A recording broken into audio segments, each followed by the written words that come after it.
আমরা কিন্তু সবসময় বলেছি আমরা আমিডামির নির্বাচনে বিশ্বাস করি না। আমরা একটি রাজনৈতিক দল নির্বাচনে আমরা যাব, নির্বাচন আমরা করব, নির্বাচন আমরা চাইব, এখানে লুকোছাপার কোনো ব্যাপার নেই, এটা নর্মাল সিম্পল। জনগণের সমর্থন আমরা পাবো, বেশি পেলে আইন অনুযায়ী, নিয়ম অনুযায়ী, দেশের সংবিধান অনুযায়ী যা হবার সেটিই হবে। জনগণের সমর্থন ভিত্তিতে জনগণ যাকে বেশি সমর্থন দিবে তারা দেশ পরিচালনা করবে। অর্থাৎ আমরা নির্বাচন চাইবো, নির্বাচন চাওয়াটা কোনো অন্যায়ের বিষয় না, এটাই স্বাভাবিক। এখন নির্বাচনকে যদি ফেস করতে হয়, আমরা আমিরামির নির্বাচনে তো বিশ্বাসী না, আমরা আমরা নিশিরাতের নির্বাচনেও বিশ্বাসী না, আমরা ভোট ডাকাতের নির্বাচনেও বিশ্বাসী না। আমরা একটি স্বচ্ছ স্বাভাবিক নির্বাচনে বিশ্বাসী, যেখানে মানুষ নির্ভয় নির্দ্বিধায় ভোট দিবে। আমরা সেই নির্বাচনে বিশ্বাসী, মুক্তভাবে ভোট দেবে।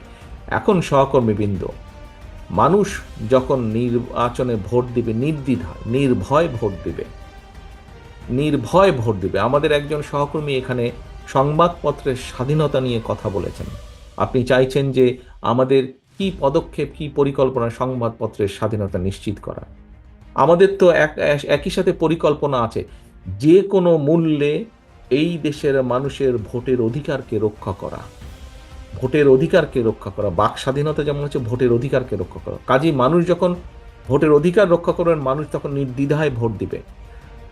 যেহেতু আমরা বিশ্বাস করি না নিশিরাতের নির্বাচনে, আমরা বিশ্বাস করি না আমিরামির নির্বাচনে, কাজেই মানুষকে মুক্তভাবে ভোট দিতে হবে। এবং মুক্তভাবে যখন ভোট দিবে মানুষ, তখন কিন্তু মানুষ অনেক কিছু বিবেচনা করবে, চিন্তা ভাবনা করবে, তারপরে সে ভোট দিবে। এবং তার সেই চিন্তা ভাবনাকে যদি আপনার পক্ষে রাখতে হয়, তাহলে কিন্তু জনগণের আস্থা আপনার পক্ষে থাকতে হবে। আপনার প্রতি জনগণের আস্থা রাখতে হবে, এবং জনগণের আস্থা যদি আপনার পক্ষে রাখতে হয়, তাহলে আপনার আচার আচরণ, কথাবার্তা সকল কিছু সেরকম থাকতে হবে। প্রিয় সহকর্মীবৃন্দ,